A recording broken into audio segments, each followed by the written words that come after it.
The moment the seat belt sign went off after takeoff, half a dozen fitness coaches, physiotherapists and sports scientists leaped out of their seats and got to work on the Socceroos' recovery after their grueling draw with Honduras on Saturday, AEDT. They went straight to the back of the chartered Qantas flight where the rear seats had been transformed into a flying fitness studio. 2 massage tables were fixed across the back seats where one by one, the players walked down the aisles to begin their treatment.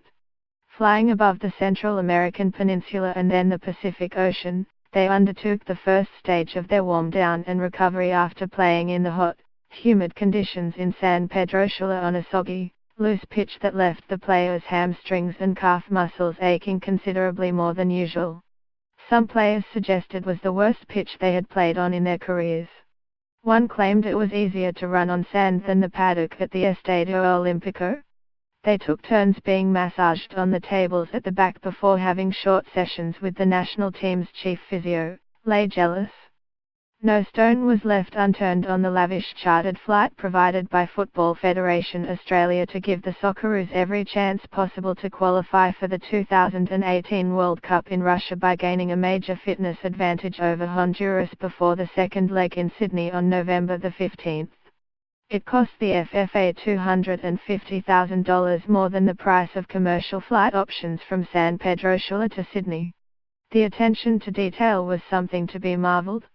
The team's sports scientist drive Craig Duncan was given the reins to the aircraft's lighting and air conditioning.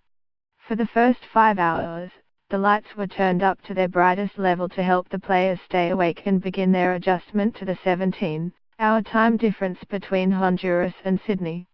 The temperature was set initially to 24 degrees, warm enough to make sleeping uncomfortable in the early stages of the flight. During this period, the players went through all their recovery at the rear of the plane, or were huddled in groups playing cards, chatting and playing video games. Others wore retimer glasses that project light onto the face to help readjust body clocks. It's a light therapy device used to help people in the Northern Hemisphere combat the various health problems that come with sunlight deficiencies and is popular in Scandinavian countries. For the Socceroos, it was simply used to help the players recover as quickly as possible.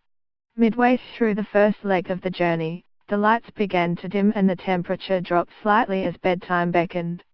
The second half of the flight was when the players had to start readjusting their sleeping patterns. They returned to the business class front end of the plane to gain a few hours sleep before their stop-off in Honolulu.